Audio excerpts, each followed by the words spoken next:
right, sorry about that. We will have the recordings available for a week following the class, and I'll send out a link to everyone after each class. We can only I only have enough storage on the cloud for one class recording, but if you miss a class, you can look for the recording as long as you get there before the week is out. The material we're covering is going to be in the order as presented by Gordon West in this book, which I sent the information out to everyone ahead of time. There's also an excellent website, Ham Test Online, that was also in the email I sent to everyone for the class.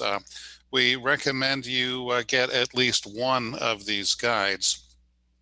The benefit of purchasing the book is that that's the order in which we're going to present the material. The benefit of the online class is that it's pretty sophisticated software that focuses you in the area where you need study. And we've gotten very good reviews from people in previous classes who have used that. So I recommend both of these, and again, suggest you get at least one of these guides.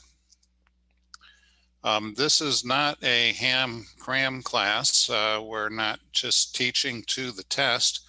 We'll endeavor to explain clearly the reasons and the technology behind the questions so that you learn something other than which multiple choice question to fill in. If our explanations aren't clear, please ask questions. Questions are very important. You can interrupt at any time, including right now. Does anyone have a question? Well, you will later. So when you do, please ask questions. This is shows the class syllabus. I sent a more convenient size copy out along to all of you with a preliminary email. Karen will be the main presenter tonight. Next week it'll be Bob. The following week, Dan. I get to talk to you in weeks 4 and 5, and then Bob again in week 6. And as I said, we're covering the material in the order that it's covered in the Gordon West book. Tonight's class is an introduction. That's what you're hearing right now. Karen will talk about a number of topics having to do with rules and voice operation. And Bob has some remarks about equipment for setting up your first high frequency station. That's our agenda for tonight. And questions are exceedingly important. So please ask questions anytime. We really want you to ask questions. Best way to ask a question is to unmute your mic and speak up, and please feel free to interrupt us at any time. Who has a question or comment at this point? I do. Please go ahead. From the reading, I'm looking, let's see, it's page 2. The general class bands are broken down between different bands. What I'm looking for is a graphic that is one continuous labeled band, as opposed to the entire band being broken down into 18 different little bands. And I went online trying to look for such an image and had no luck whatsoever.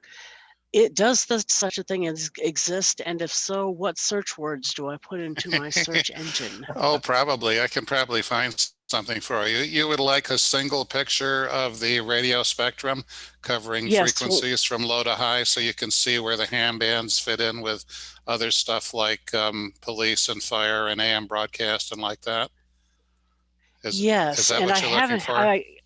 The problem with that is that it's a really, really long, skinny strip and hard to put on a page. I will look around and see what I can find for you, Mikhail. Gordon West brought a band illustration to the Pacificon few years ago, and he started unrolling it from 160-meter band up, and by the time he got to 440, it was 35 feet long, so that you could read it. So So there may not be such a be such a critter posted online because it's just so long. I think there is. I'll take that challenge. If I find anything, I'll send it out to everyone. I believe about 40 years ago, I saw one that had the bands wrapped around like this, and it was a number of bands like this, and then bands like this and like this. I don't remember how they went because it's been so long, but it kind of squeezed it all into one picture, but still gave you kind of an idea of where they sat. Okay. That would be great too. If somebody can find such a thing, please let me know. I'm trying. I'm on it. Yeah. I'm on it.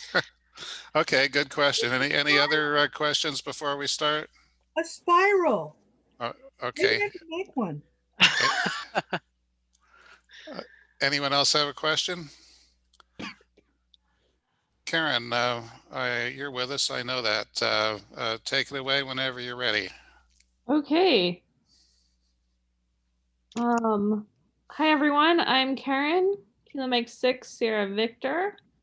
So this is as soon as I get into present mode. This is the outline of the 18 sections in the entire Gordon West book and his groupings and orders. We're going to be covering the first 5 tonight. A little bit about me. I went 0 to general in July of 2019, upgraded to extra a couple months later. So I'm relatively new to this, and this is my first time teaching a general license class. So any feedback you have for me is greatly appreciated, in addition to your questions, which are welcome at any time. And while this isn't a cram class, unfortunately, my section of teaching material that we're going over tonight is a lot of questions that are just better handled by memorization. It's the really boring stuff, and I promise it will get more interesting in future weeks. So your CSCE, when you get it after you pass your exam, is valid for 1 year, 365 days. Unlike when you got your technician license where you had to wait for your license to get posted in the FCC's database before you could start operating, when you pass your general exam, you can operate with general privileges immediately. You just have to add the special identifier AG after your call sign when you are using your general class privileges. What does the AG stand for, if anything? It just means that you've passed your general class. You have your general ticket. It just isn't in the database yet. It means authorized general. Thank you.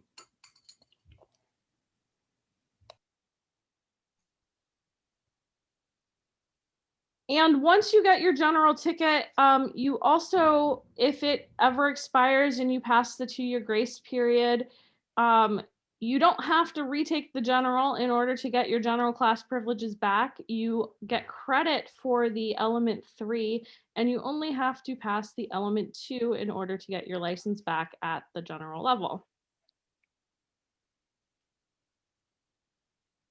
On to the next section, and this section is just a lot of memorizations of the band plan. Well, you can memorize the band plan, or you can just memorize the individual questions.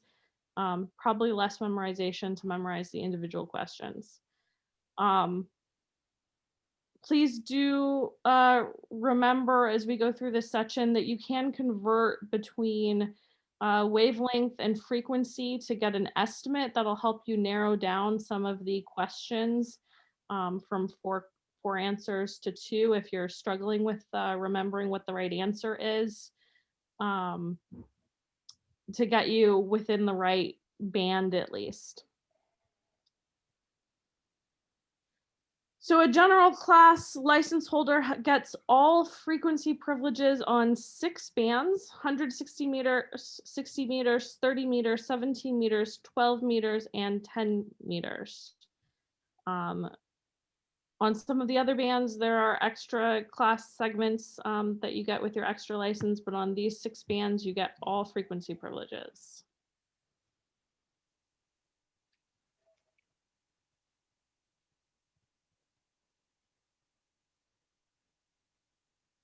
Okay, and now we go into frequencies. 28.020,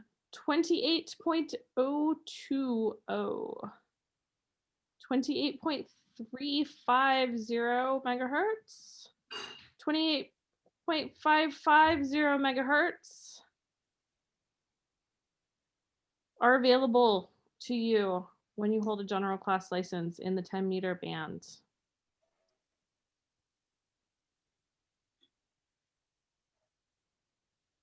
The upper portion, or the upper 200 kilohertz of the 10-meter band beginning at 29.5 megahertz is available for repeater operation.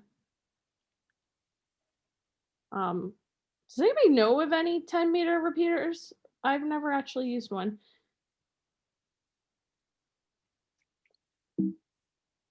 Yeah, they're not very common. Maybe we'll have to play with that one of these days. On the 10-meter band, your maximum power output is 1500 watts PEP. And 10-meter repeaters may retransmit 2-meter signals from technician licensees only if there's an active duty control operator holding a general class or higher license. I have a question regarding Go ahead. 100 watts. Does that pertain to all 6 bands? I know some of the bands like 60 meters have different 200 watt. I'm just kind of curious how they break out the maximum power for each of the 6 bands. With the exception of a couple of bands that have different power output requirements, 1500 watts PEP is generally your maximum output power. On the HF bands. Does that answer your question? Yeah, I was just having problems finding out which particular bands say you can operate 1500 and which have lower requirements. 60 meters is a little different because it's a shared band. We share it, and we're not the primary authorized users of it. It's a military and government band, and we have secondary usage. So we have to keep within channels, and we have to keep our power down for that reason. So that only applies to the 60 meter, and then everything else is 1500 watts? No. Mike, all of the bands that have lower power output requirements, those questions are on the exam. So the ones where we're studying that have lower power outputs are the ones with lower power outputs, and all the rest are 1500. I believe it's 30 also is lower than 1500 if I recall off the top of my head. And maybe one other, but I think it might just be 60 and 30. Also, there is on pages 2 and 3 in your hymnal, there is all of the different bands with all the different powers as well. And it'll tell you as to what the requirements are for each one. So that's really handy to have handy when you're scanning the bands and stuff like that.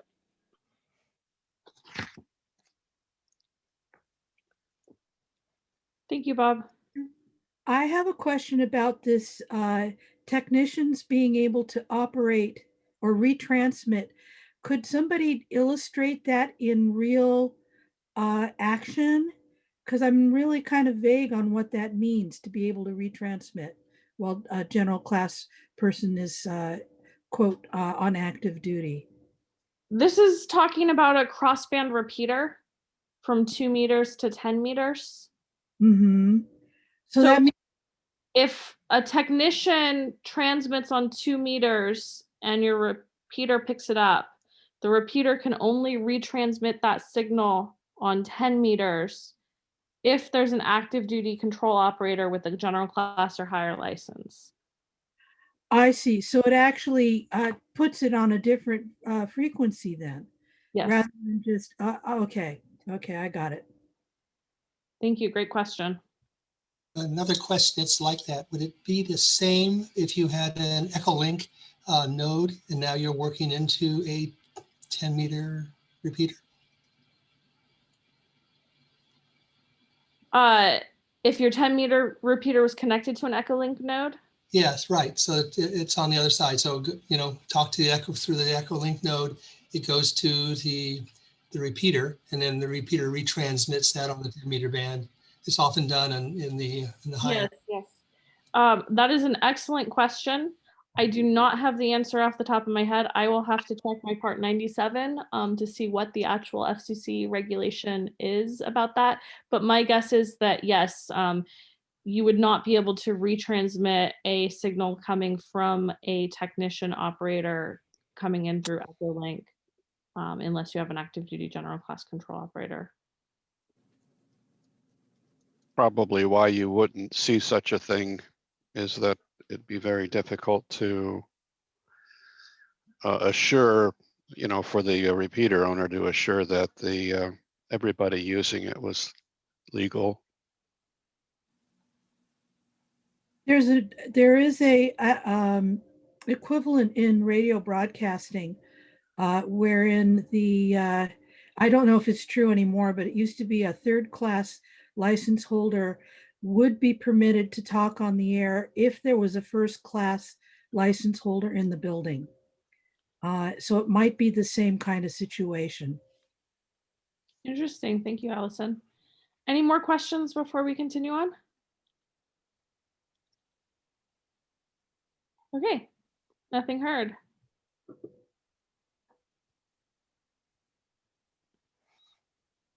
So the maximum power output on the 12-meter band is also 1500 watts peak.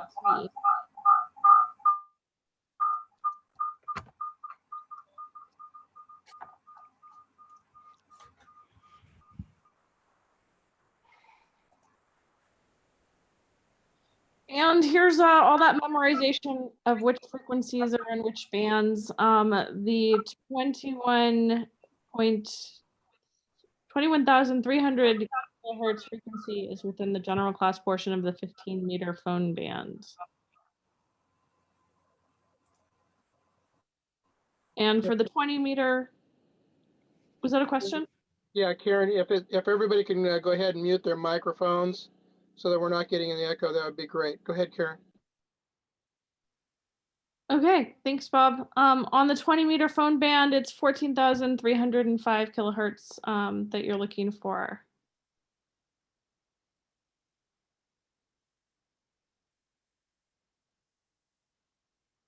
Now,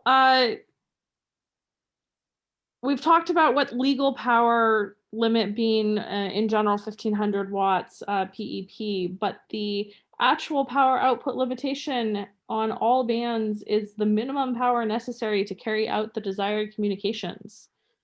And there is a question about that, talking about the 14 megahertz band. So why they call it the 14 megahertz band of that particular question, I don't know. Generally, FCC rules that regulate maximum power, it's measured in PEP or peak envelope power. And phone operation and image transmission are prohibited on the 30-meter band, which is another strange band.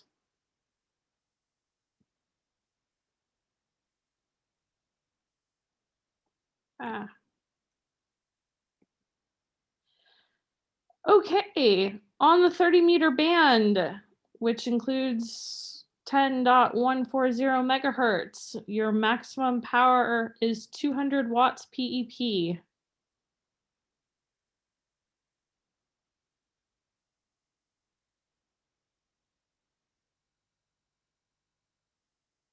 And it, Bob or someone, if people are posting questions in the chat, if you can relay them. I can't see the chat while I'm presenting. Were you referring to me, Karen? I'm sorry. You, John, Dan, anyone? So there was a question by someone. It's Where? too loud. It is. I'll go in the kitchen. Sorry, everybody. I just sent a big long thing in the chat as an aside. I will not do that anymore. Let's see. Is there a cheat sheet to memorize the frequencies and bands? I would just memorize the questions for these ones. I would not look to memorize the entire band plan. However, if you want to memorize the entire band plan, I think it was page 2 in the book had the entire band plan on it. That can also be easily downloaded from ICOM, or I think it's printed every month in the ARRL QST magazine. I have a cutout near my operating station I can quickly refer to make sure that I'm not into a CW area when I'm working the phone. And it's real handy just to have a small abbreviated one. I have a question on the test. Yes. Are these pictures, is it just text, or are these pictures on the test? Like, These so pictures- I can look at this picture and look and understand the diagram, or is the test the question and I have to remember? The test just has the question text. The pictures are just part of the slide presentation. Okay. So if you look at the pages in the book, So I actually have to memorize the numbers. Okay. Okay, I see. Yeah, the little pictures that are on the pages of the book are not correct. It's just the text with the 4 answer choices, not necessarily in the order they're presented in the book. Great, thank you. So 7.250 megahertz is in the general class portion of the 40 meter band. So I had a quick question on that, if that's okay. Sure. Karen. So I'm looking at, and I have a general license. I should know this, but it's been a while, so I'm sorry. But I'm looking, at the ARRL, band plan, right? And when I look at the 40 meter, I mean, essentially general goes all the way from 7125 to 7.3. So what is it about 7.250 that they're calling out specifically for general? It seems kind of weird. They're like not. They're not calling it out specifically. They're giving you a choice of 3 or 4 different frequencies that may or may not be inside the general, and one of which is in the general class portion of the 40 meter band. Gotcha. Okay, so this is a test thing, not a test format thing. There's nothing special about this particular frequency or any of the particular frequencies that are the right answer for these type of questions. Got it. Thank you. Yeah, I didn't think so. It seemed kind of strange, but thank you. You're welcome. So we are in ITU Region 2. So the frequency allocations of ITU Region 2 apply to operators, and that's for both North and South America.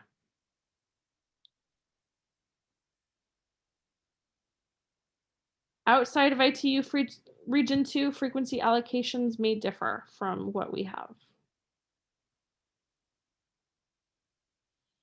60 meters is a strange band. It restricts our communications to specific channels rather than frequency ranges. So there are 5 specific channels on the 60 meter band.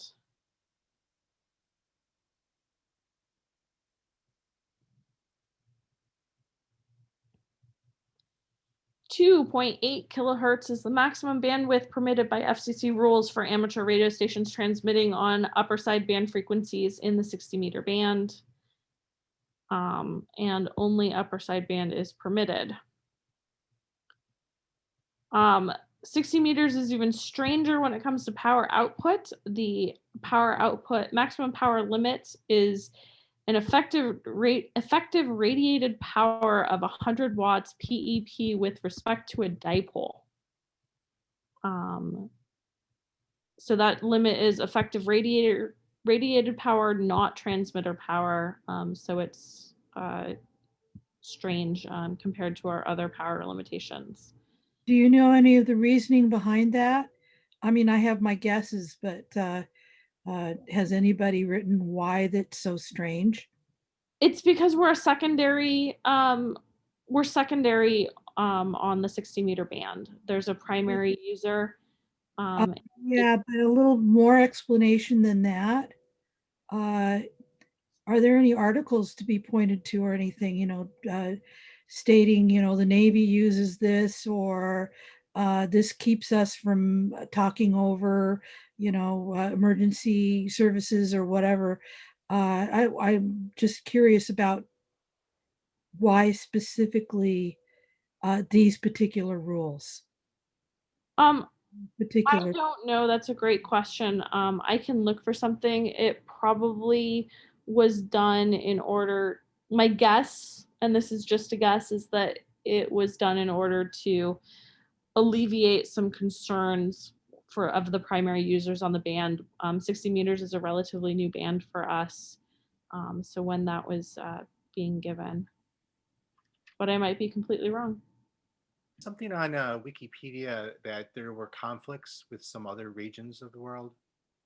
That I can't confirm this for a fact, but I'm just doing a quick look on the web. It looks like that might be it.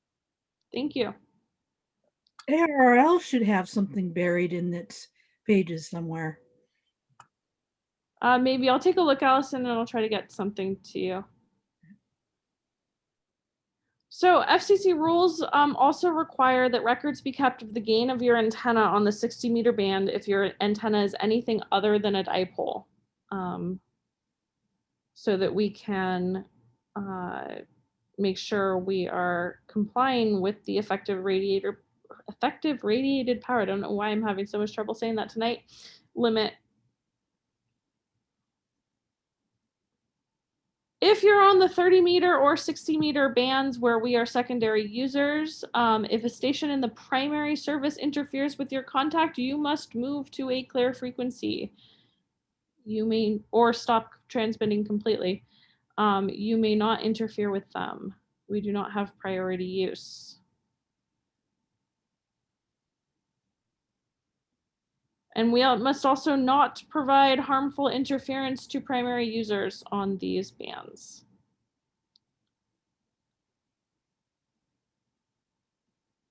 I have a quick question. How would we know that we are interfering with a primary user? Would they just say this is a primary user, or what's the indication that we're interfering with their transmissions? If you're hearing anybody, if anybody asks you to move or get off, if you're hearing anyone who's not IDing as an amateur, Bob, Dan, John, you guys have a little bit more experience than I do. Want to take a stab at that one? So basically, what you want to do is when you're tuning around in these bands and so on, you want to see if there's any traffic. That's standard common practice anyway for any band, is to see if there's any traffic that's going on. Make sure that you got the proper bandwidth that the bandwidth that you're going to be using in order to transmit. Also, what you can do is you can holler out and ask if this band is busy or not, in case you're not hearing another station that's busy with it at the time. The code part, you're just going to have to probably use your waterfall. You guys will find out what a waterfall is later on, as far as the code is concerned, or you can listen there as well. Anybody else want to chime in? Well, just that you could be in the middle of a conversation on one of those frequencies and have somebody break in and say that they need to use the frequency. I suspect that anybody that's been on the bands for a while will certainly tell the difference between a ham and a government user, I suspect. Thank you. Okay, I'm thank you. not aware of what government agency has primary, or if it's just in general a government agency.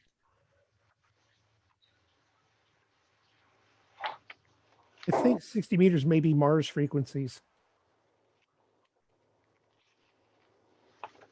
I think it's defense of some sort on 60 meters, or military, but I'm not positive.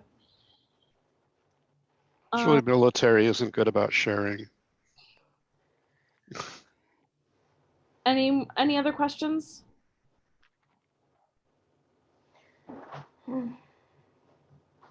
Okay, 3,900 kilohertz is within the general class portion of the 75 meter band.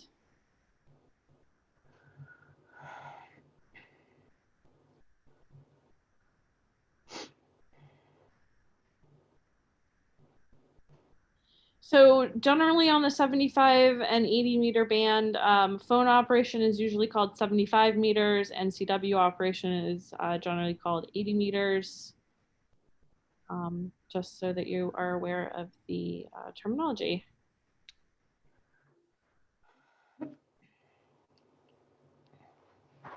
And in the 80 meter band, we're looking for 3,560 kilohertz as our frequency.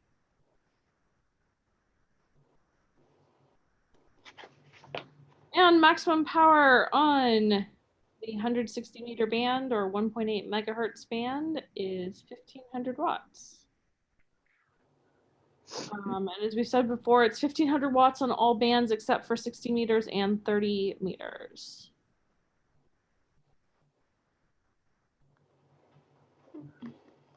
Generally, if a general class licensee is not permitted to use the entire voice portion of a particular band, the upper frequency end or portion of the voice segment is generally available to the general class.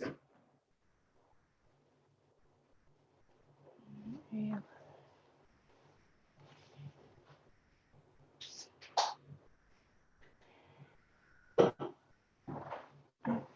The 50. I have a question.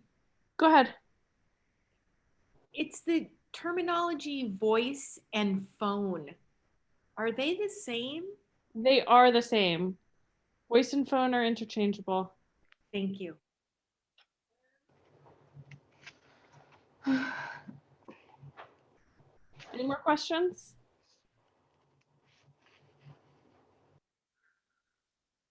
Okay, 50.1 to 50.125 megahertz band segment is used on a voluntary basis as the DX window and should not be used for stateside US contacts when you are transmitting in the lower 48.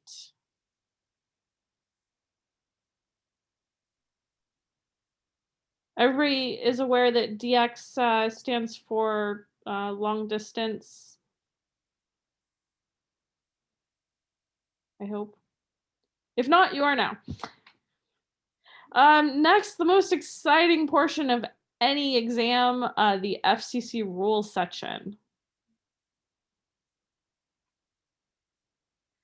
The FCC does not require you to keep a log, although many amateurs do, but it can be helpful to help with a reply if the FCC requests information on who was the control operator of your station at a given date and time. And these days there is a lot of options for logging paper logs or digital logging software. As I recall, the volunteer monitoring program got replaced by something new, but the questions didn't change. Does anybody, Bob, do you remember if that's true? I meant to look that up before tonight. I think the volunteer monitoring program is the current form of it. Oh, great. That's correct. That is the current system. I knew it changed recently. I just didn't remember if it changed to this one or out of this one. Okay. The volunteer monitoring program is made up of volunteer amateurs. We self-police, who are registered and undergo formal training in order to assist all hams in self-regulation and adherence to the FCC rules and regulations. They issue both letters saying that you have great operating practice, as well as letters saying that you have bad operating practice and that you need to do more to comply with the FCC. Objectives of the volunteer monitoring program are to encourage amateur regulation and compliance with the rules.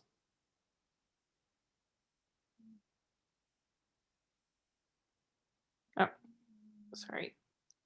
Direction finding can be used to locate stations violating the FCC rules. We also can do hidden transmitter hunts or fox hunting to build that skill set. We are required to be in conformance with good engineering and good amateur practice in all respects not specifically covered by the Part 97 rules.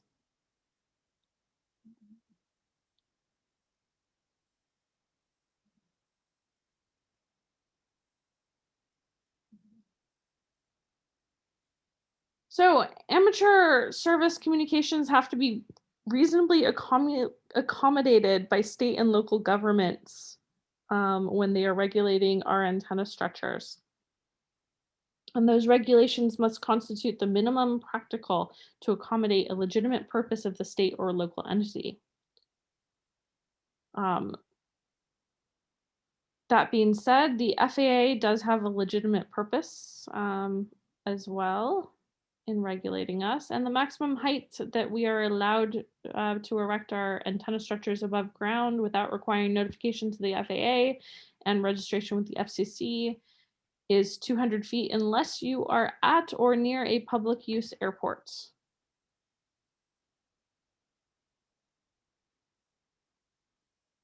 I've got a question on that. I know state and local governments, I know in California, they issued a statement, and I can't remember the code right now, but against restricting antenna heights, but HOAs don't have to follow that. They can set their own rules. Is that correct? HOAs do set their own rules. However, I am not a lawyer and I'm not completely sure on the legality and enforceability of those rules. However, getting along with your neighbors can often, and avoiding legal fights can often be more important than what's strictly the true legally. Yeah, legally, the Federal Communications Commission rules prevail, and a homeowners association cannot arbitrarily prohibit all antennas without running afoul of the rules, even though many such associations actually do have such rules. Whether you want to challenge that or not would depend on your relationship with your neighbors and your willingness to fight. Thank you. That answered the question. Thank you for the question. Keep them coming.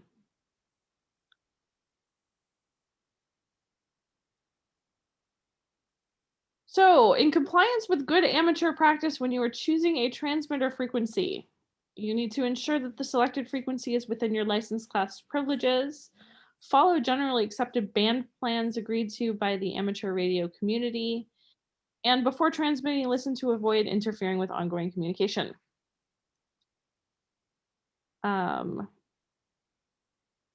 We are allowed one-way transmissions to assist in learning the International Morse code, even though in most times one-way transmissions are otherwise prohibited.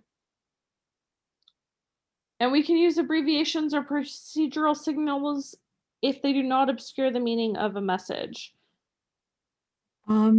The one-way transmission, would that be considered broadcasting as opposed to communicating? Yes, it would be, and therefore, in general, is not permitted, except for this carve out for to assist in learning Morse code. And obviously also in calling CQ, right? Well, for calling CQ, it's not a one-way transmission. You're trying to get a response. Oh, I see. Yeah, the intent is to get a response. Yeah. You know, I discovered something in 2 meters about this ham radio news. It seemed like a broadcast. I think it's on Thursday nights in the Bay Area. It was just very strange to hear what seemed to be a broadcast, which was. That's legal because it's not broadcasting to a general audience. It's broadcasting. It's passing information on to hams. Oh, okay. So they can ham related. It's rattle on for half an hour. Yeah, it's still ham related communication. It is. It is. Thank you. So is that Gary? Is that in that case? Is that treated sort of like a special interest group or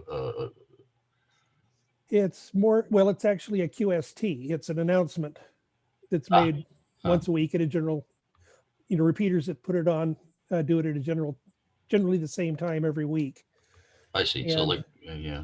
Yeah, and it's the recording itself is broken up so that the repeater can go down and come up again, so it doesn't keep running the repeater continuously. It does drop the carrier every once in a while.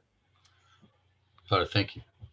My impression of the law is, or the regulation is that they don't want people turning their particular frequency into a broadcast station where nobody else gets a chance to get in. Right. We have completely different rules for broadcast. A lot stricter rulings on what you can and cannot do.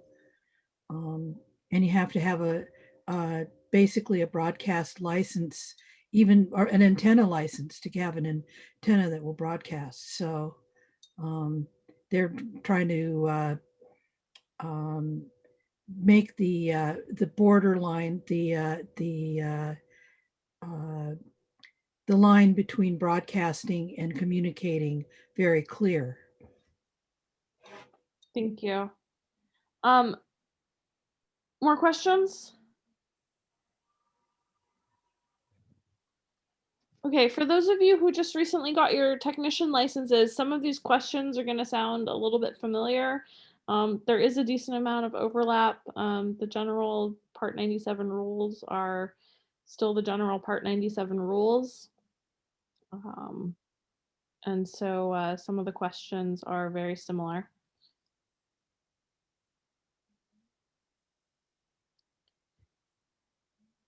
So you can, in general, communicate with stations in countries outside of the areas administered by the FCC, except you cannot communicate with people in any country whose administrations have notified the ITU that they object to such communications.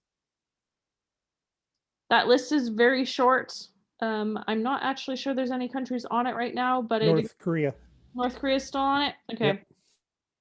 North Korea is about the only country on it. Okay, and the next section talks about third-party traffic. If the third party has ever had an amateur license that has been revoked, it would disqualify that third party from participating in stating a message over an amateur station. So you cannot let them have their third party traffic.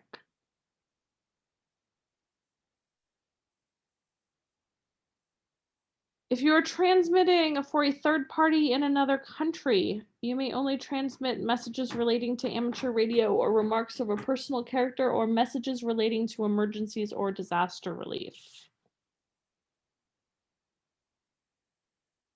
And messages that are sent via digital modes are under no circumstances exempt from Part 97 third-party rules.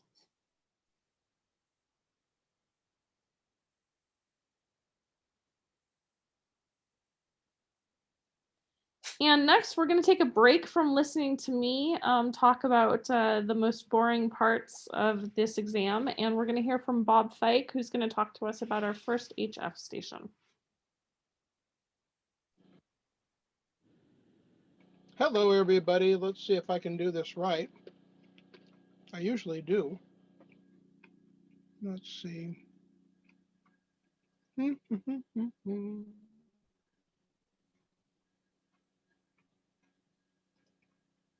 Okay, can everybody see that? We can. Okay, good. For a minute, I thought we lost. So this is a picture of my ham radio station that I have. Unfortunately, it's at somebody else's house, and they own it. So I keep trying to get it. Welcome everybody to the class, and let's rock and roll. Anytime that you're wanting to look for any information about radio like that, it's to go to Google. I do a lot of research on Google for different pieces of equipment and so on. If you have a problem trying to find an answer or something like that, please do not hesitate to contact either John or myself or Dan or Karen or Allie or Mikhail or Gary or anybody else. We're all around here to help out. Kathy's here as well. She can help out. So there's a lot of help, and you have their email addresses. You have our email addresses. So feel free to ask Gary anything you want, and then use us last. Oh. Thanks a lot, Wow, Bob. Gary. Wow, good job, Gary. Thanks. So there's all kinds of different HF stations that you can get. You know, some of this stuff can be very, very expensive. I mean, we can get really, really pricey on this stuff, or we can keep it really, really simple. My station, I didn't have a lot of money and everything else, and there are ways of getting away cheaply. So we're going to talk about that as well. As you can see on the left-hand side, it's a very simple station. It's the HF rig on the right-hand side, which is a nice little rig. I think that's, yeah, it is a Yaesu. And then they got their little HT there on the left-hand side. Everybody knows what an HT is, or at least you should. And then let's go ahead and turn off the microphones so that we don't have any feedback. And then we also have the HT on the left-hand side, and it looks like they're going to an external antenna. On the right-hand side is one that's more elaborate. You know, whenever people have setups like this, usually on the right-hand side, usually they've been in ham radio for a while, and they've collected things over the years. So if you have like something that's on the left-hand side, that's perfectly wonderful. I always kind of like to keep ham stations simple if you really want to know. But apparently this person on the right-hand side spends a lot of time there. We won't go any further as far as that is concerned. There are different kinds of rigs, and it can range anywhere from, as you can see on the upper left-hand side, from $570 new. And, you know, some of them are really pricey, including the one on the upper right-hand corner, which is $12,000. So they can get really, really, for me, I ended up doing is I belonged to a club, a ham radio club, which was the San Lorenzo Valley Amateur Radio Club. And I made friends with people and so on. And I was able to get somebody's old rig, which was perfectly wonderful. These rigs are usually built really well. And I was able to get started with a Heath kit. It was a Heath kit just for CW. And I had an absolute blast with it. I really had a good time with it. It was given to me. I think I was given, yeah, it was given to me. And so there's, like I said, you can get away really cheaply. It depends on if you have a positive attitude, if you make friends with club members or other ham radio operators, and if they have one that's older and that they're not using it or so on. There's also thrift stores as well. So we'll talk about that in a little bit more. Basically what we have here is we have some basic stations.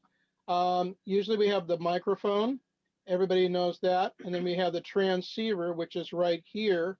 If we're doing Morse code and so on, we have a paddle or a key, and then we have an automatic keyer.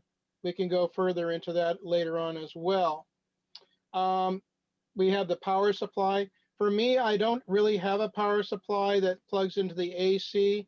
I have deep cycle batteries with a deep cycle battery charger. That way, when the power goes out, I don't have to worry about the power. The station doesn't know the difference. And that's including with a generator. I'm still got to start up the generator and so on. If we got an emergency going on, I'm not going to have time for a generator right off the bat. So the station is still up and running. It doesn't know any different. It's really common that we have an antenna tuner with the station. That's for the antennas that are coming out here. Some rigs, some of the transceivers have an automatic antenna tuner built inside. So that's been mine too. Then we have the feed line going out, and then we got the antenna on the outside. There's all kinds of different kinds of antennas. Also, we have some people who have antennas in their attic. Isn't that right, John? And then we also have ones that are on the outside, but kind of stealth, that runs along like fences and all kinds of stuff. Even some that look like flagpoles. So there's all kinds of different ways of doing things. One thing I want to call to your attention on the right-hand side, it's very important that you have your station grounded. And that's for all of your different components to your ham station. Now this one here says a copper strip or a braid. Actually, what I ended up doing is I had a heavy strap that was coming from the ground rod.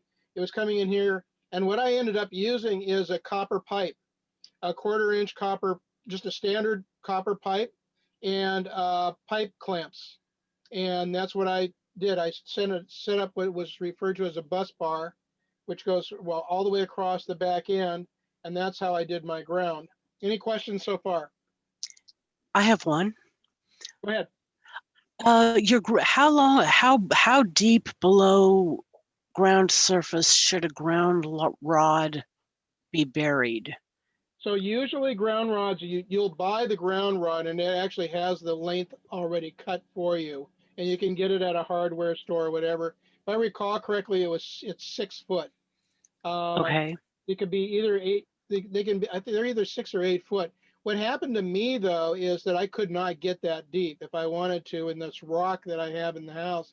So I ended up putting shorter multiple ones all along, and I had 4 of those. It's kind of like jerry rigged, but it works. So there you have it.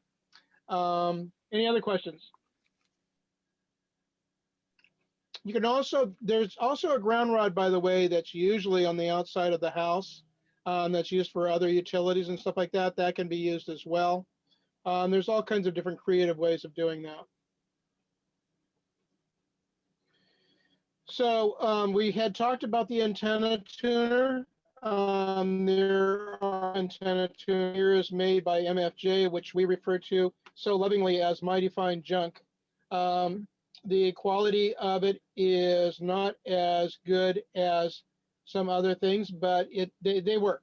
They work, and they're priced. They're affordable, which is really good. Did I have somebody come up and chat? Can anybody? Was there a question by somebody in chat? I'm on it, Bob. Don't worry about a thing. Okay, very good. Now, the other thing that we can have also is an external automatic tuner. This one runs about $180. You buy it specifically for the rig itself because it has a cable that goes from the rig or the radio. We're going to refer to the radio as the rig. And the rig actually works with this automatic antenna tuner. I have one of these. They're really nice. They run about $180. And then the antenna, I'm trying to keep things kind of cheap here, and I know it doesn't seem like it's cheap, but believe me, there's a lot of ham radio operators that have extra stuff like this laying around, and you could probably get that from them for a song. There's this antenna right here, which is made by MFJ as well, and it runs about $60. This is an end-fed antenna, and it's pretty darn good, really. It works on all kinds of different bands. It can work 10, 20, 40, and 80 meter bands without even needing a tuner. So it says, from what I've seen, because I did buy this one, it is true. You don't really need a tuner for it, although I do have a tuner that's in line, which is this guy right here. There's all kinds of different antennas, though. My base antenna that I use is referred to as a Wyndham, and we'll talk about that. It's about tuners. There are all kinds of different. Bob, Yeah, go ahead. so yeah, I'm curious on that last slide there, because I literally just got one of those MFJ, the 1984s, and kind of strung it up with a Home Depot fiberglass pole across my backyard here. And I'd be kind of curious. I think it's probably not the case for this course here, but it'd be nice to have some feedback from you, Elmers, you older guys here who've done this stuff. Like, how to get this to work optimally in an urban backyard? You know, how do you string this thing through trees and over houses and, you know, around stuff such that you get good performance out of it? Do you guys, is there a forum for that outside of this class? Well, the thing is I'm not old. Gary, Sorry. Gary's the old one, and you can go ahead and ask him at any time that you want to. No, seriously, there's an art to this, and actually there's some YouTube videos about this one specifically, which is called an end-fed, as you very well know. And there's a guy, I can't remember what his name is. He's from the UK, and he's got some backyard ideas on that, which is really kind of cool. But also, John, what I would strongly suggest is you send me an email, and you got my email address and stuff like that, and we can like Zoom talk about this further. That'd be cool. Yeah. Yeah, we can get you worked around as far as that is concerned. It's actually kind of cool how this thing works. So yeah, no problem whatsoever. So go ahead and give me an email. Awesome. Thanks, Bob. Thank you. Yeah, sure, no problem, John. Any other questions? Oh, actually, I'll add to it the Wyndham, because I have a Carolina Wyndham sitting in a box that I'm trying to figure out what to do with well. So I'll add that into the email. Yeah, that would be good. I have a Carolina Wyndham as well, and it plays really nice. Does it the Wyndham 40? That thing's huge, though. It's like 130 feet. Like, where do I put that here? Now, the thing is that I'm working 40 through 10. I don't have enough room for 80. So you don't worry about the length, the extra length. Yeah, yeah. Okay. All right, cool. I'll hit you an email so we don't waste this class time.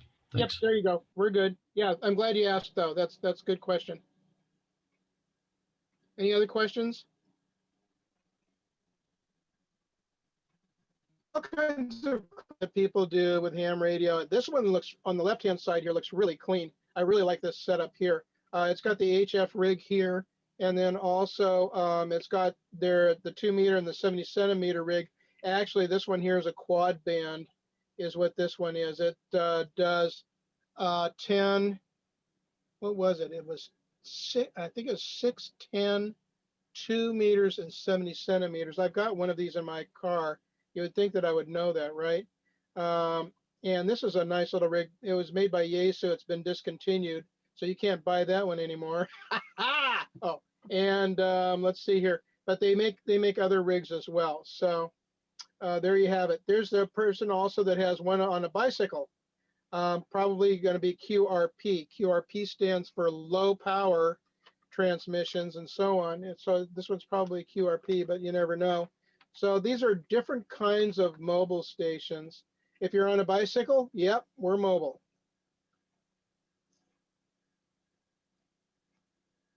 There are different kinds of mobile radios that you can get. That's HF. We're not talking 2 meters and 70 centimeters here. The ICOM there, it's interesting how the faceplate is that way, but I'm guessing it would work just as fine in a mobile as well. And then the Yaesu FT891 is fairly new. I like it. I like the way it looks and stuff like that. There's older models that are available as well. Something to keep in mind too is possibly eBay. If you want to buy something, be very careful as to what you bid on or what you buy. Some of the stuff on eBay is way overpriced than what it's really worth. and also you don't know what you're going to get. So I'm saying if you are an electronics kind of person that's a tinkerer and likes to tinker and expecting to get a bag of parts from eBay, then go for it, is what I say. There has been some really good bargains. I can't say anything wrong about that. Although I would strongly suggest if you're a new ham radio operator and you're just getting into HF and stuff like that, I would much prefer that you buy used from a club member so you know where they live. And you can always return it to them in most favorable way through their window or what have you. Or you buy brand new so that you do not have any headaches. Because if you're learning HF and so on, it's really a good idea to be using something that is a known good rig so that you're not second guessing if it's the feed line or if it's the antenna or what have you. So these are a few of the new ones. In the mobile installation, I want to talk about that because I think it's really kind of important. As we can see on the left-hand side here, the radio itself is actually being connected directly to the battery, and that is correct. If you don't want your HF rig to be going to an accessory or anything like that inside the fuse block, because you're drawing a lot of power and you might upset quite a few things. Grounding is really, really important as well. I want us to pay attention to here also. If you'll notice on the fuses that you have two fuses. You have one that's on the hot side and one that's on the ground side. There's a real reason for that. Let's say, for instance, that you got your rig off and one of the hot lines from another part of the car runs across this ground here. You can actually positively charge the negative side and damage the rig. So what they do is they have two fuses that are on this rig, and it's on the positive and the negative side. So it's really important to have that. Usually when you buy an HF rig, it has both fuses there. So if you think that it's kind of silly that they have that, it's not silly at all. So that's the reason why. We've got the control head. The nice thing about the new rigs now, as far as mobile rigs are concerned, is indeed you can remove the control head. You can start the radio, the actual radio, underneath the seat somewhere, which is really cool. If you put it on the passenger side, it will keep your passenger warm when you're transmitting, which is really kind of nice. It's an added feature. Usually more expensive cars have seat warmers, whereas here you can actually do that. But I really like the way the control heads are, because there usually nowadays is not a lot of room for a full HF rig. So now they have it, it's removable. You can use Velcro if you want to, what have you, which is really kind of nice. Once again, we're back to the tuner for the antennas. And this is an automatic antenna tuner here on the right-hand side, on the upper right-hand side. And then you have also a manual tuner as well. This one's a Kenwood. So you can do that. Now, the thing is that usually what we want to do is we don't want to be fiddling around with our tuner while we're driving, right? So if we were to switch bands and stuff like that, if we had the automatic tuner, that would be really, really handy. Going back over to these HF antennas here, here's one that kind of looks like, it looks kind of strange. This could be what's referred to as a screwdriver, and we're going to talk about that as well. And sometimes the screwdrivers have automatic tuners with them as well. So we'll talk about that. Any questions on that?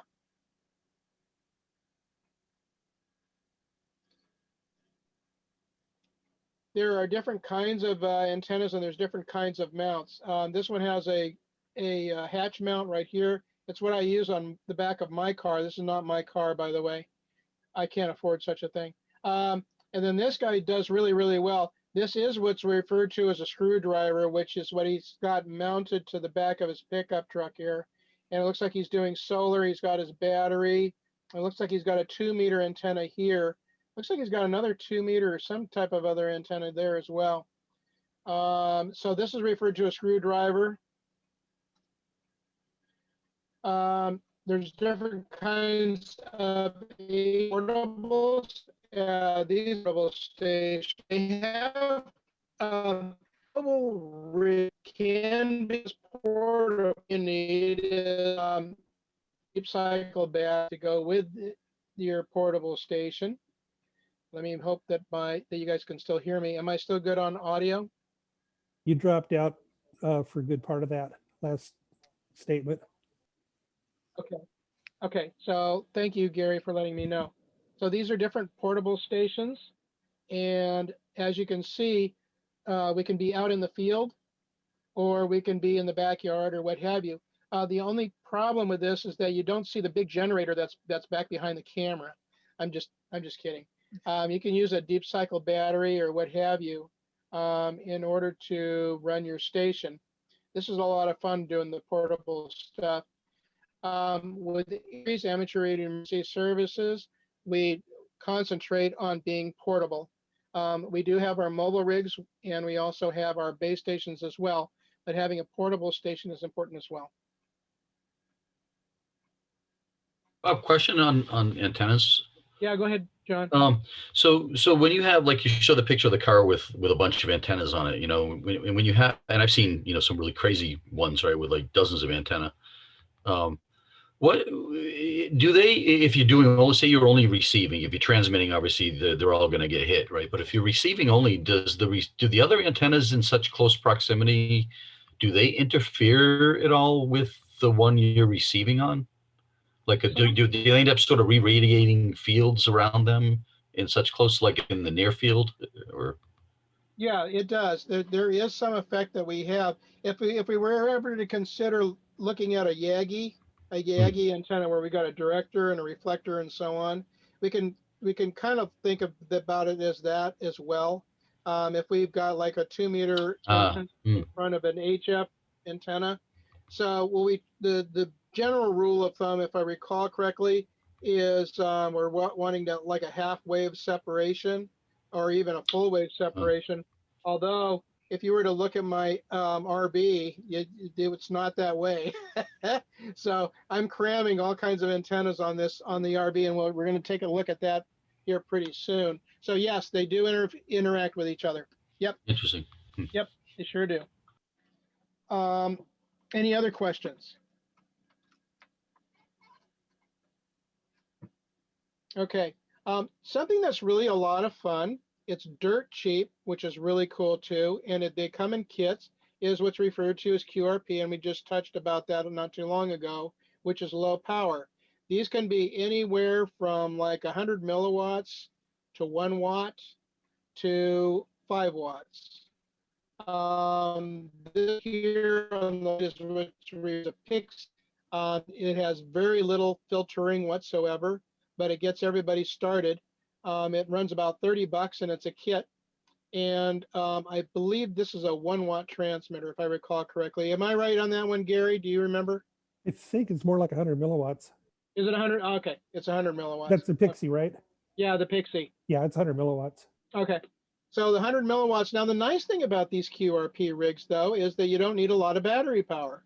So you don't need a deep cycle battery. You could. I mean, there's nothing wrong with that, but you don't really need a lot of battery power in order to do that. It's very compact, as you can tell. It can fit in your pocket, and you can go to some mountain top and go for it. This is specifically CW, or referred to as constant wave, which is Morse code. And it's really simple. It's fun to build. And you built it. It's your rig and everything else. It's really kind of cool. The one on the right-hand side is a little bit more elaborate, as you can see. This does single sideband. It's QRP as well, and it's a 1 watt transmitter. It's a transceiver, and it runs about $60, and it's a kit as well. You can build that. And then we can go like really off the deep end, and we can get this one right here, which is the Yaesu FT818, and it is 5 watts. It's 5 watts maximum, and it has a bayonet mount right here antenna that you can put your antenna on, either an external or a rubber duck if you want to. I've seen one in person. It's a cute little rig. The thing is that it'll fit into a backpack or something like that, and you're not using a lot of battery power as well. So for those who are on a shoestring budget who would like to do CW or, you know, have a real challenge, which is really cool. They can be quite a lot of fun. This is the way to go as well. So that's something to consider. Any questions about QRP? There are all kinds of different antennas. This one here, which is the Buddy Pole stuff, I wish I could afford it, but I can't. There's other ones that you can do. MFJ, Mighty Fine Junk, makes a adapter for the ham sticks. I think I'm going to cover that as well real quick here. This one runs from $200 to $500. It's really a nice setup, though. I got to admit, you know, that's the thing I can't argue with, is it's a nice setup. They know what they're doing. It's worth the money, and so on. So, but that's referred to as the Buddy Pole. You can see the guy on the right-hand side there. It's interesting that you can set it to different configurations, including a V. So if you wanted to go an inverted V or what have you, you can do that as well.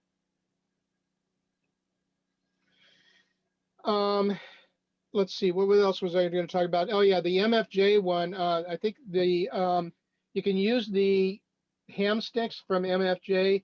The ham sticks run about $30, and you buy 2 ham sticks and you stick them on this mount, which runs about $25, and you're done. The ham sticks, though, you're buying each band at a time, so that kind of gets pricey. So this base setup right here is basically what I have at my home. This is my rig that I have at home. Now, I want everybody to keep in mind too, that if you have some electronics knowledge, or if you know of anybody that has electronics knowledge, you can get these at a pretty base bargain price. I ended up going to a thrift store. We found 2 of these at the thrift store, and we bought each one for $20. They were both working just fine, except the automatic tuner that was on this one here was pretty much shot. The bearings were making screeching sounds, and come to find out the chassis was misaligned, so somebody had dropped it. The caps needed to be changed on it as well because the display wasn't coming up. For 20, yeah, kit, capacitor change kit for $30. Changed all the caps out on the board and everything else, and it's running just fine. It's been running great for 3 years. Like I said before, we did the battery minder, connected to the battery. Battery is connected to the HF rig. I've got this MFJ VersaTuner 2 that I use, and it's really kind of nice because I can do a bypass on the tuner if I want to, and still read the SWR, which John, I thought was really kind of cool with the Carolina Windom, because I didn't believe them as far as it being able to handle 10, 20, 40, and 80, and so on. So I was kind of like messed around with it, because I still wanted to, if I needed to, I can still have my antenna tuner, but I can also see what the SWR is, which is the standing wave ratio. And come to find out, the darn thing does play actually pretty darn good. I don't have it for 80 meters, but I do have it for 40, 20, and 10. And it works really darn good. I'm really quite surprised.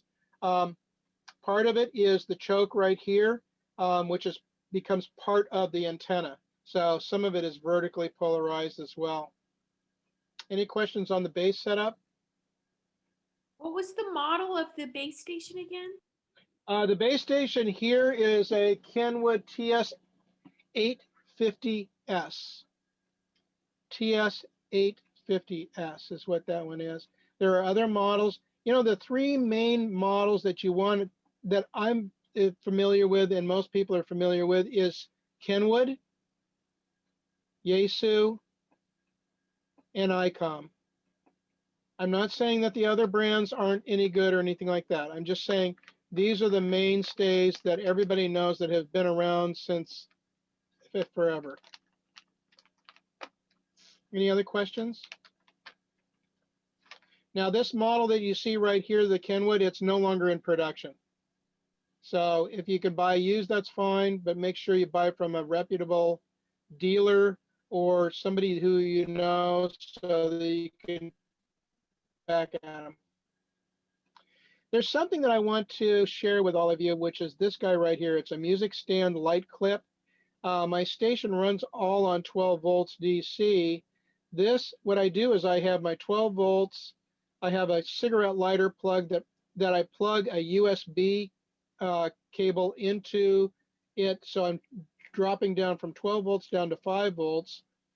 This guy has its own cable as well. So you plug it into the USB and it knocks it down to 3.5 volts. And it's got AAA batteries in it as well. So when the power goes out, I've actually got two of these, 2 units. So now I got 4 lights, and they're all operating off of 12 volts at a really incredibly low current consumption, and it lights up the whole desk. So it works out really, really well. So that's just a suggestion for you. It's really good also for portable as well. I've taken it out portable for events and so on at nighttime, and they work really, really well. So that's just a little tip from me. The mobile car setup. So my car basically has, we're wiring directly to the battery. This is the mobile rig that I'm using right now. Unfortunately, this is discontinued as well, but we had talked about the other mobile rigs, which are just as good. For those of you who are going to be doing HF off of your car or your truck, I would really strongly suggest you pay out the money and you get a decent mount that's going to handle the whip that you're going to be using, because you you don't want this whip falling down and hitting another car while you're traveling. It's not a good idea. I actually had one. Oh, I forgot all about that. I had a CB radio whip on the back of my truck, and it was the ball mount. And I was driving along one time, and it came loose, and the whip actually went sideways out to the outside, going across the other lane. And so we got to really be careful as to what kind of equipment we're getting. So this is about $80 here for the mount. And then we're talking about ham sticks again. This is a ham stick. It's for each band. They run about $30 a piece. That's what they do. You can buy more expensive ones if you want to. So this is the one I was telling you about, John, as far as the antenna array that I've got. This is my mobile, this is my RV rig. And basically, this is the setup that I have in here. I've got the HF rig here, which is really easy, along with the computer. And then here's the 2 meter and 70 centimeter rigs along the top. If you run your stuff underneath the shelves and everything else, you can save a lot of space instead of using your desk space for writing and stuff like that. So you can save that. This is an older rig that I've got in Sophie, which is my RV as well. This is an all mode, all band as well. And then I bought the automatic tuner. As we can see here, I got my HF antenna right smack. This is a ham stick, by the way. HF antenna in the center, and I've got a dual band on one side and a dual band on the other side. This actually hinges down. There's a T here, and all of these antennas hinge down and fold down for when I'm mobile, when I'm actually moving. So that was a lot of fun trying to figure that one out there. But as you can see, there's quite a bit of space between these two, and there's the HF. Now, with this said, I can also use the NFED as well with the RV, and I do. I actually have 2 NFEDs, one MFJ that does 10 through 40, as well as another one that does 10 through 80. So you can certainly use other antennas as well. There's that as well. And I'm done. Back over to Karen. Hope anybody have any questions before I bail? A quick one, if no one else. So the structure that you put those antennas on, metal versus PVC, is there a significant issue with metal or aluminum? You know, what I ended up doing is, John, is the mast that's attached, the MFJ and Diamond makes a mount that will mount to the ladder, and I ran fence post. In other words, instead of using an expensive mast or something like that, just a regular cyclone fence post, which is thin wall, up spray painted it white, and then did a converter over as a T, a plastic T. So it's isolated. So the bar is isolated, but I ran the ground all the way down to on the mast as well. I want a nice counterpoise for the HF rig. So I just ran a strap. We can go further into that as well if you would like. It's pretty easy to do. So it's not too shabby at all. Any other questions? Okay, I think I am done. Thank you, everybody. Karen, if you want to, I think you can take over from here. Sounds good. Thank you so much for that, Bob. Sure, no problem at all.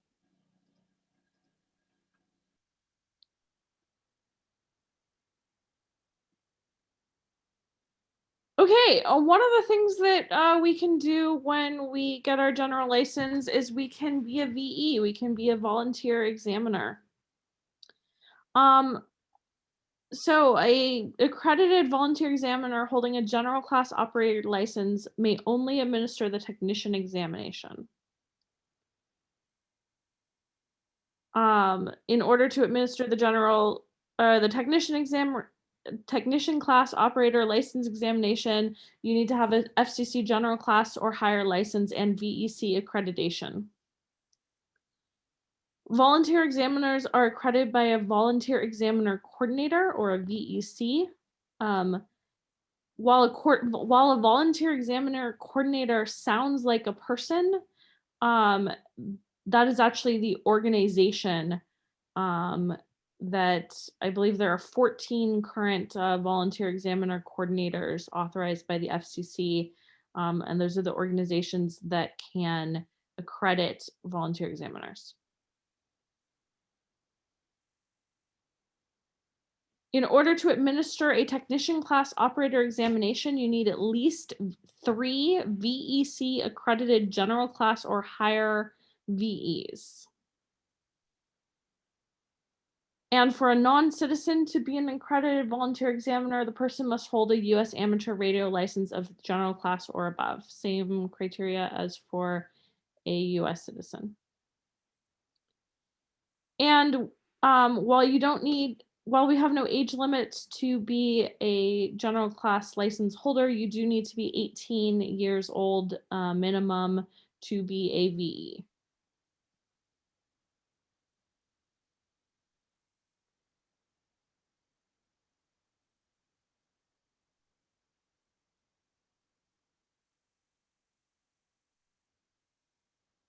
And this is just a recap of the previous couple of slides.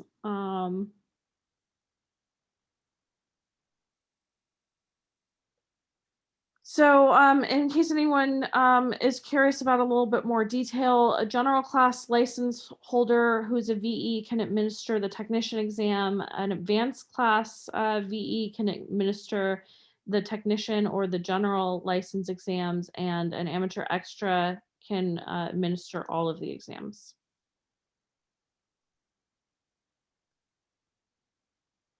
Any questions?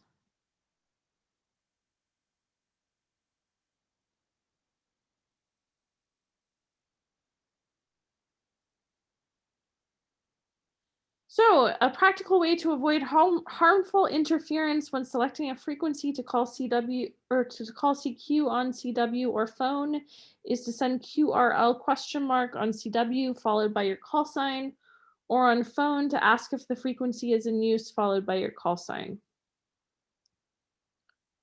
And we should follow the voluntary band plan for the operating mode you intend to use to comply with good amateur practice.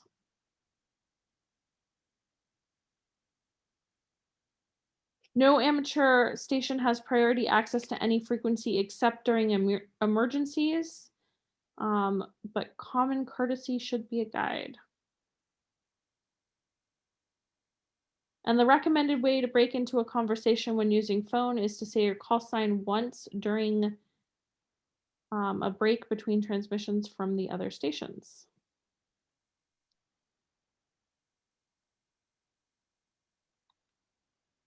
A good way to indicate on a clear frequency in the HF phone bands that you are looking for contact with any station is to repeat CQ a few times, followed by this is, and then your call sign a few times. And when the expression CQDX is heard from a station in the contiguous 48 states, the caller is looking for any station outside the lower 48 states with which to have a contact.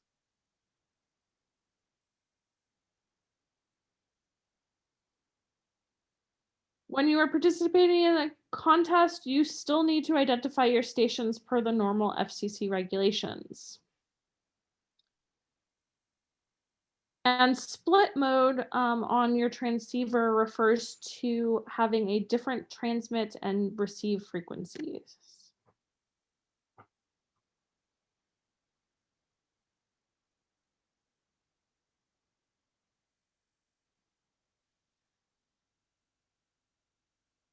One of the common uses for dual VFO features on a transceiver is to permit the ease of monitoring the transmit and receive frequencies when they are not the same.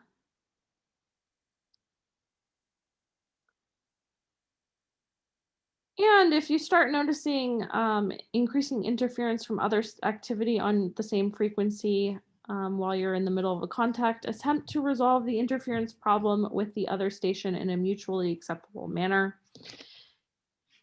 Unless, of course, you are on a band where you are secondary and the other operator is primary, in which case you do not have the right to interfere with them.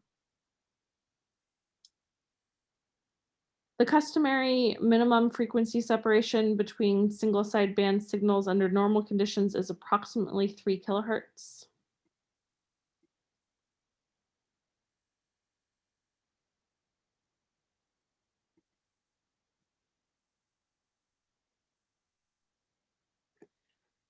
Okay, so next we're going to talk a little bit about the sidebands and lower sideband versus upper sideband. The displayed frequency on your VFO is the carrier frequency, which is the center frequency. The lower sideband extends 3 kilohertz below that frequency, and the upper sideband extends 3 kilohertz above that frequency. So when you're operating in the 40 meter general class phone segment, or really on any other band, when using or on any other band where you're using lower sideband, using 3 kilohertz wide lower sideband, your displayed carrier frequency should be at least 3 kilohertz above the edge of the segment, because your entire signal has to stay within the band. If your frequency is lower than that, then your sideband will extend beyond the end of the band, and you will be out of compliance with the FCC regulations. So on that same note, when the displayed carrier frequency is set to 7.178 megahertz, a 3 kilohertz lower sideband signal occupies, as we've said, 3 kilohertz below that to that frequency. So that's 7.175 to 7.178 megahertz.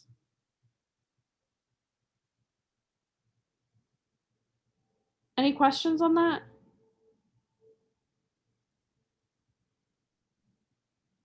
Okay, on the same note, when you're operating upper sideband, your displayed carrier frequency should be no less than 3 kilohertz below the edge of the band when you're using 3 kilohertz wide upper sideband.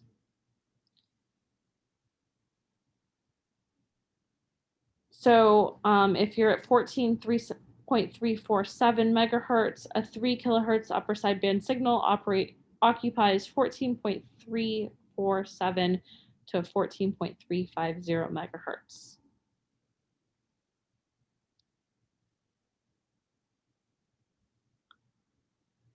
The IF shift control on a receiver can be used to avoid interference from stations very close to the receive frequency. And as Bob said several times, QRP refers to low power transmit operation. Vox allows for hands-free operation, which is the voice-operated control on your transceiver. Comment on that one. Go ahead, Bob. Thanks, Karen. So I would really strongly suggest that people do not use Vox on their HF rig or on their HTs or anything like that. I was on the HF band. The guy was talking to a group, and it was going all over the United States, maybe to the world. And he was yelling at somebody, and it was rather embarrassing to everybody. So Vox can be rather dangerous. So try to stay away from Vox, period. Go back over to Karen.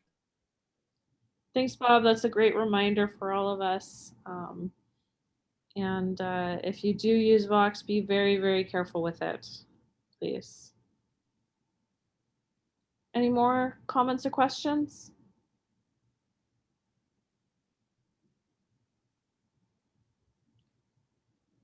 Okay, there are a couple of conditions that require us to take specific steps to avoid harmful interference to other users or facilities. These three are that when we're operating within 1 mile of an FCC monitoring station, when using a band where the amateur service is secondary, and when you're transmitting spread spectrum emissions. The most commonly used voice communication mode on the HF amateur bands is single sideband.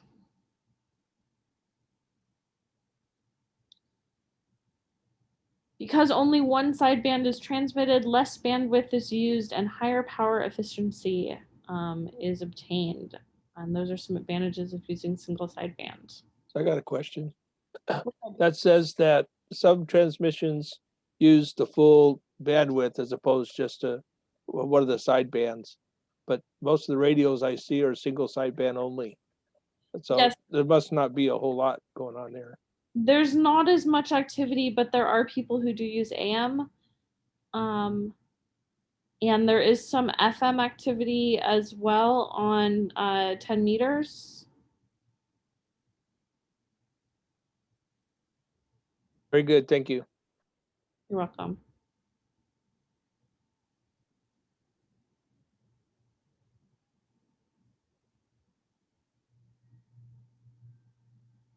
So single sideband are AM modulated signals, and the carrier and one sideband are suppressed, and we only transmit one of the two or one of the sidebands.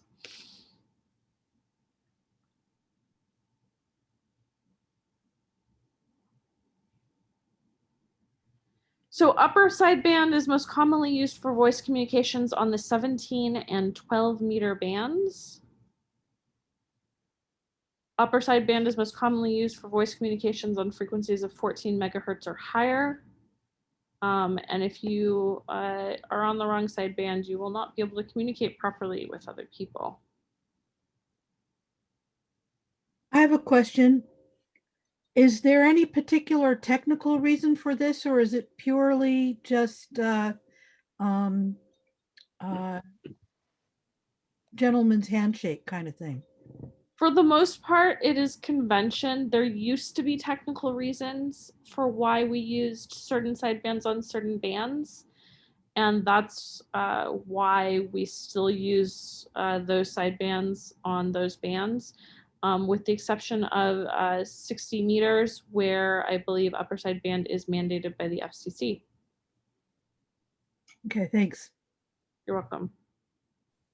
I have a question. Go ahead. So I'm guessing that the carrier frequency and like the lower sideband frequencies are suppressed with some kind of filtering. If you could make a general comment about that, I'd appreciate it. That's a good question. I don't actually know the answer, so I'm going to kick it over to one of my co-teachers. The answer is yes. Most commonly, the transceivers generate an amplitude modulated signal. There's a carrier, there's an upper and lower sideband, but at a very low signal level, these are run through really narrow filters, and the only thing that comes out the other side is the desired sideband, which is then amplified to a higher power level.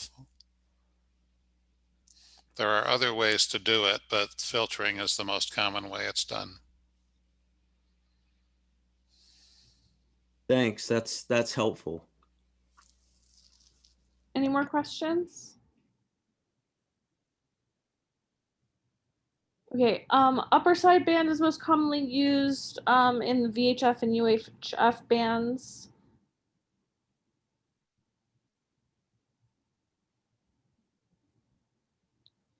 Lower sidebands most commonly used on the 160 meter, 75 meter, and 40 meter bands. And as we've stated, that's just current practice to use which sideband we use on which band.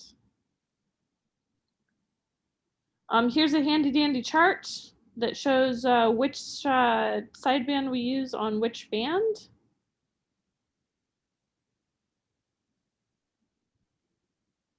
And then there is one question on what is the phonetic alphabet, the NATO phonetic alphabet, and the answer to that one is Alpha, Bravo, Charlie, and Delta are the first 4 characters of the NATO phonetic alphabet. You don't need to learn the whole thing, just the first 4 characters will do for the general class exam. And that is it for my slides. I do have copies of all the questions here, so if people have questions on any of the material we covered, anything Bob talked about, any of the specific questions in the book for this week's material, please bring them on.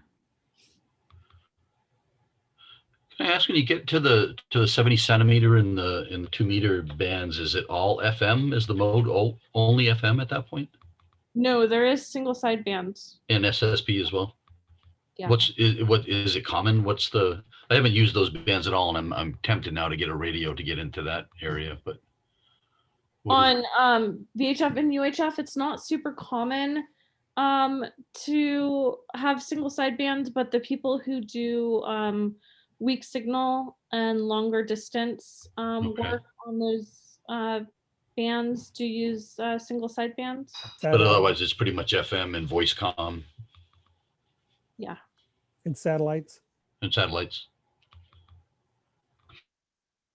I have a question. Can you tell me what is spread spectrum and how and when do you use it? I have never used it, so I'm also going to kick that question to one of my co-teachers. We've all used it. Spread spectrum is frequency hopping that Hedda Hopper. No, not Hedda Hopper. Anyway, it's used in cell phones. It's used in radio control equipment. And what it does is it uses the entire band and quickly bounces from frequency to frequency, checking for a clear frequencies, but it's invisible to you, but it takes up the entire, section of allotted frequency. Thank you. Appreciate that. Question, Karen. Yes. On the frequency chart that Gordo has, in talking about memorizing the frequencies to bandwidth, what's a minimum, or is it everything that he lists on that page too, for the test? I'm sorry, frequencies to bandwidth. Is there a specific question that you were referring to? I'm just in studying for the test. We talked about just memorize the frequencies and bands. I'm trying to kind of minimize what I need to focus on besides the question itself, because the chart won't be provided to us when we take the test. No, the chart won't be provided. So you're talking about the questions on the general bands where it was which frequency is in the 40, the Right. 40 meter band phone segment, the general. Those The best way to do it is just memorize the right answer for the question. Okay, thank you. If you don't want to do that, one of the ways you can sort of get around it a little bit is you can use your frequency to wavelength conversion to give you well, these two are at least in the right band, and then I can guess between them. Okay. That would be a secondary way of approaching it. There's another way of doing this also. Something else to be thinking about too. A lot of times on these tests, when you go over the test, answer the questions that are easy for you first and answer those. Sometimes one of the questions will actually answer another question. I thought that was very, very interesting as to how that goes there.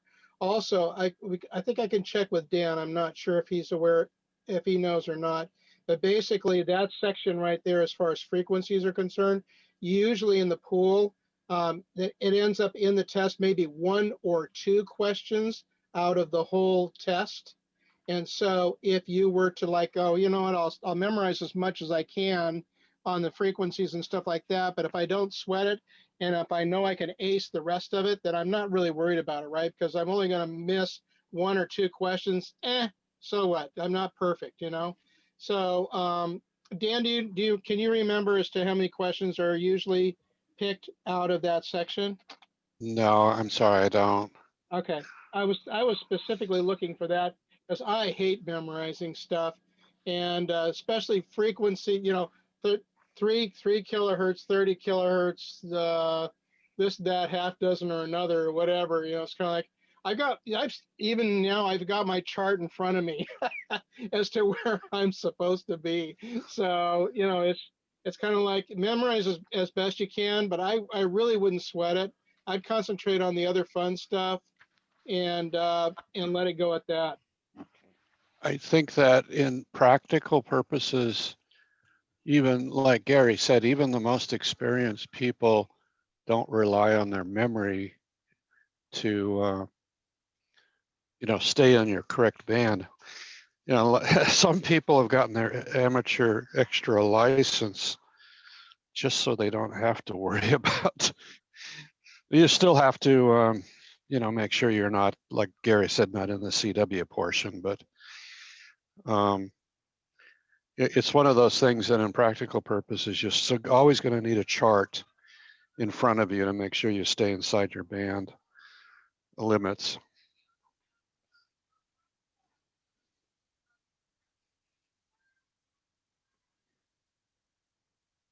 For the general test, if I remember right on the technical exam, you could have a blank sheet of paper and go in right away and write down some formulas or something in the test room. Can you do the same thing for the general exam? Absolutely. It's recommended. And you'll get to, in the more exciting weeks of the course, you'll get to those formulas. Unfortunately, like I said, this week was a little bit on the more boring and dry side and memorization intense. More questions? I'm happy to answer questions about how the test goes as well, or on anything else.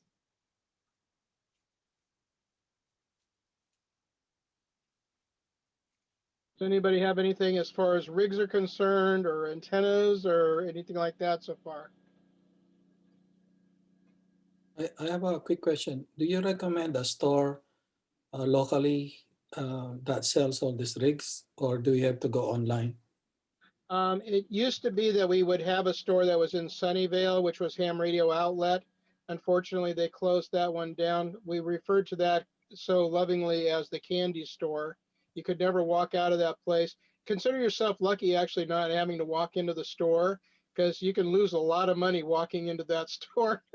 I wouldn't be able to walk out of there for less than $100. And so usually what we do is there's multiple ways of doing this. You can either do Amazon, you can do Ham Radio Outlet. There's also Gigaparts, which I've used as well. And then there's also DX Engineering. Those are the common ones. But yeah, usually you got to go online nowadays. There's a HRM in Oakland, if they didn't say that. The other thing is that back when we used to, meet people in real life, the vendors would actually be at these different conventions, like the one that's coming up in February. Yeah, that's right. Which online, we'll have to talk about that at some point. Mhm. One thing I wanted to mention that somebody had touched on earlier was that as a general rule of thumb, it is better to have a full length antenna, even if you have to bend part of it at 90 degrees or vertical or 45 degrees, than it is to operate a shortened antenna. So like these buddy poles are great if you're going out into the boonies and you just don't really have any alternatives, but you'd still be better off with a full length antenna at your house. A full length antenna, like I said, even if you have to make compromises so that it really doesn't look like a dipole, it looks more like a Z or a,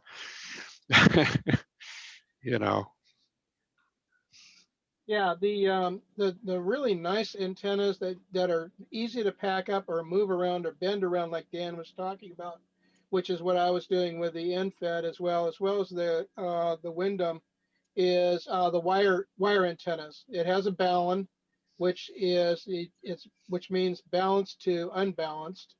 So the coax side is unbalanced, and then the antenna itself is balanced, and it depends on what kind of transformer or balun you use for what antenna. But yeah, Dan is absolutely right, again, as always. And that is that, the antenna can be an inverted L, it can be a Z, it can be an inverted V, it can be whatever you want it to be. And it plays really good. But having a full wave is a really great idea as well.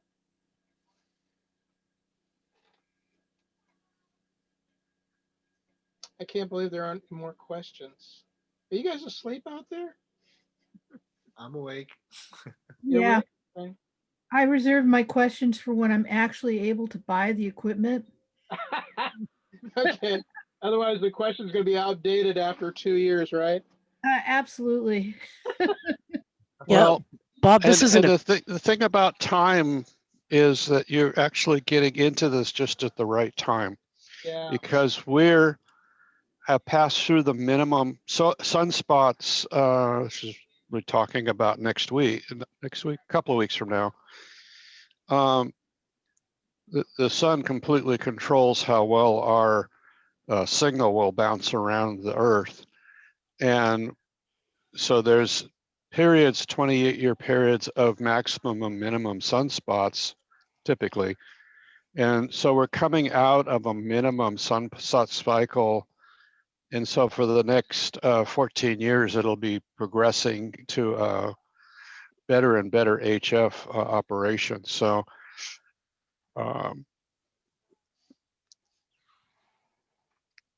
so this is, you're getting into this just at the right time.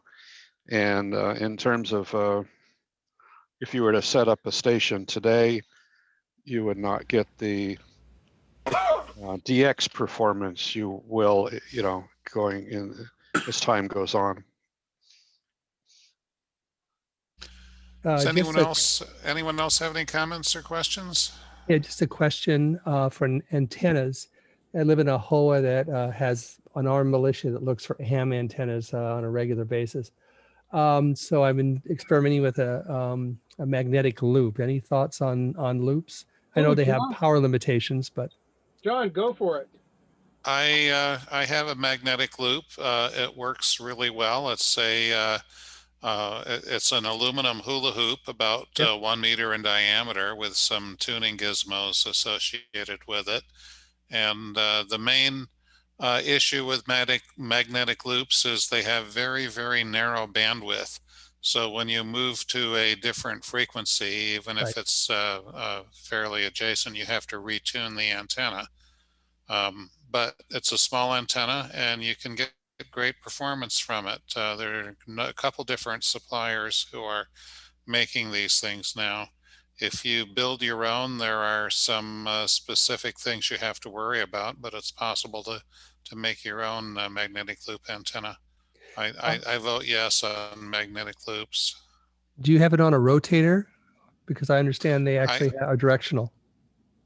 They are directional. I use an Armstrong rotator. That is, I reach out and move it with my arm. Very good. Very good. They're not terribly directional. They have a null. There's one direction where there's very little signal, but they're quite broad. You don't really have to rotate them around very much. Okay, thanks. I I'd would like to put a second. plug in for Ed Fong over in Sunnyvale, who teaches at UC Santa Cruz. And he's come up with a version of a J-pole that he has his students build, and then he sells them so that he can get some money so they can buy some equipment because the state isn't so generous with, anyway. But in any case, his name is Ed Fong. You can look him up on Google. I have one of his antennas using it for UHF, VHF, and it's great. And you'd be doing a service for future engineers by buying one off him. So yeah, we recommend those to new hams in our technician class. If anybody gets one of those, what Ed does not supply you with is the PVC pipe you have to put the antenna in. It's a particular kind of PVC pipe that's actually not sold in Santa Cruz County, but I have a bunch of it in my backyard, so contact me and I'll give you some. Maybe yeah, he actually can does see that supply my the pipe now. He does this- supply the pipe now. yeah, you can see that the pipe is kind of narrow here in my camera. But anyway, I'm holding one in my hand. Yeah, I would add another plug for the I guess a magnetic loop. I have I think it's called the Magic Loop, which is an interesting. It's blue. I think I was just looking through my email to figure out where I got it from, but it's only maybe a meter in diameter, and it has an I think at one end, and it has a little thing that allows it to run the signal on the outside braid of the coax, and then it comes around and it goes on the inside of the coax, and it comes around, it goes on the braid of the other side of the coax, and it comes back around again. And you get this really small contained antenna that is incredibly quiet. It's amazing. I can compare it to the MFJ, the 1984 thing that I just slung up, and also just a straight, just an end-fed piece of wire I got at MFJ when I first, or at ham radio outlet HRO when they were still there. I got just a piece of wire and I strung it across my yard. The little loop antenna is the one I use the most. It's amazingly quiet and pulls in signals nice and tight and doesn't have a lot of noise in between the channels. It's amazing. Now on the wire antenna, I've done fractions of a watt and hit the South Antarctica at the station down there with Whisper. Yeah, as Dan said, it'll get easier to do that in the next few years as the number of sunspots increase. And at the peak of the sunspot cycle, which will be in about 5.5 years, it's possible using very low power on a band like 10 meters to work around the world, if you're lucky. Yeah, I think I was on 40 meters at the time and maybe quarter of a watt, and I was getting good like constant whisper signals down to DGOV something, whatever their call sign is down there in Antarctica. It's pretty amazing for when you first start out ham. It's pretty exciting. I've talked to the East Coast on 6 meters with 10 watts during peak sunspots. Oh, and that was voice. Which doesn't usually not a bend, digital right? mode. And I have another question, if I may. Could you explain to me what FT8 is? I hear a lot of people are using it and they say, "Oh, gee, I got a signal back from FT8 over to Antarctica and back." And I did it on a 9-volt battery, I guess, or something. I don't know. Anyway, I just want to have a clue what it is and how you get involved in it. Gary, would you like to talk to that? FT8's a low noise mode, or it's a high efficiency mode which can pull out signals from below the noise level. So if you turn on your radio and you don't hear anything except for all kinds of noise, FT8 will still be able to pull a signal out. It's a digital mode. It's done with a computer. It's done with a dedicated sound card. And you can work all over the world on low power. I've had contacts with Kazakhstan and recently Cyprus and Greenland. Greenland's only unusual because it's nobody there. Fiji, and it's, if you don't like to talk to anybody, it's a great mode because it's just, you push the button on your computer, it sends a signal, they send a signal back, it's all automated with your computer, and in 2 minutes it's done, and you've racked up another country in your DX collection. Okay, it's about 9 o'clock, and I want to conclude the class. Thanks everyone who showed up, and we will see you next week, 7 p.m. using the same Zoom link. We have been recording this. I will send out a link to the recording probably not till probably tomorrow morning, and that recording will be available for a week. So if you want to have all this fun all over again sometime during this week, you can play the recording. Or if any of you miss a class in the future, there will be a recording available at least for a week. Thanks very much for joining us, and we'll have more on this. Please do the reading ahead of time and come with more of your good questions. Thank you, guys. Good night, everyone. Thank you, everybody. Thanks, guys. Thank you. Thank you. See y'all Good class, well soon. worth the time. Thank Very you. It's a lot of fun.